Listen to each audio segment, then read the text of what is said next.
everybody, today I'm going to show you how to make bracelets. So this is my bracelet kit. Well, even though it looks like a bracelet, we can make it into a bigger shape. Like, if you want, you can pick any color. I'll pick this one. This is pretty. Or you can do different patterns, or maybe like this. You see? And then now, the bottom part, you pull it up. And then you see how it's not an X anymore? You're not supposed to make an X. You're supposed to keep on flipping over with the bottom. And then you'll most likely become making tons and tons of bracelets. You buy this kit from Amazon. If you would like, you can make anything, any single shape you want. You see? Since these are stretchy, you can turn them into any shape you want.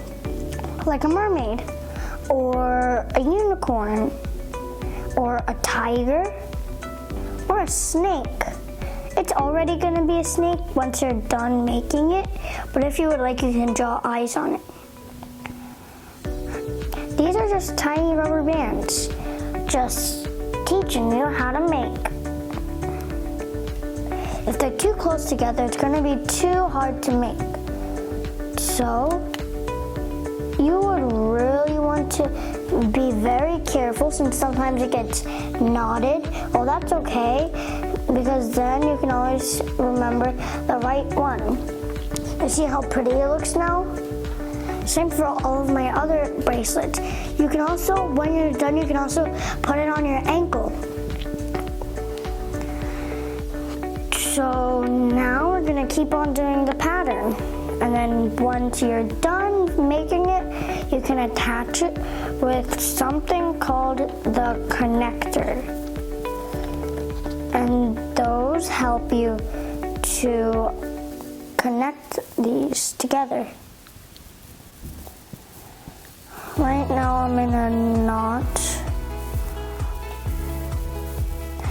Oh, and then I fixed it. You see how nice it looks? Soon it's gonna look so pretty that you're gonna pass out. And you can make it as big as you want. You can use up all the rubber bands in one day in the kit. And this is called having fun. And sometimes it'll look like 3 loops, but there's no 3 loops. There's only 2 loops on each side, which means there are 4 loops. The first 2 ones gonna be 8, the second 2 ones gonna be 8, and 8 plus 8 equals 16. And then my rubber bands are too close, so I just use my little nails to undo them. And now, voila, you have your patterns. Don't forget, never make the X again.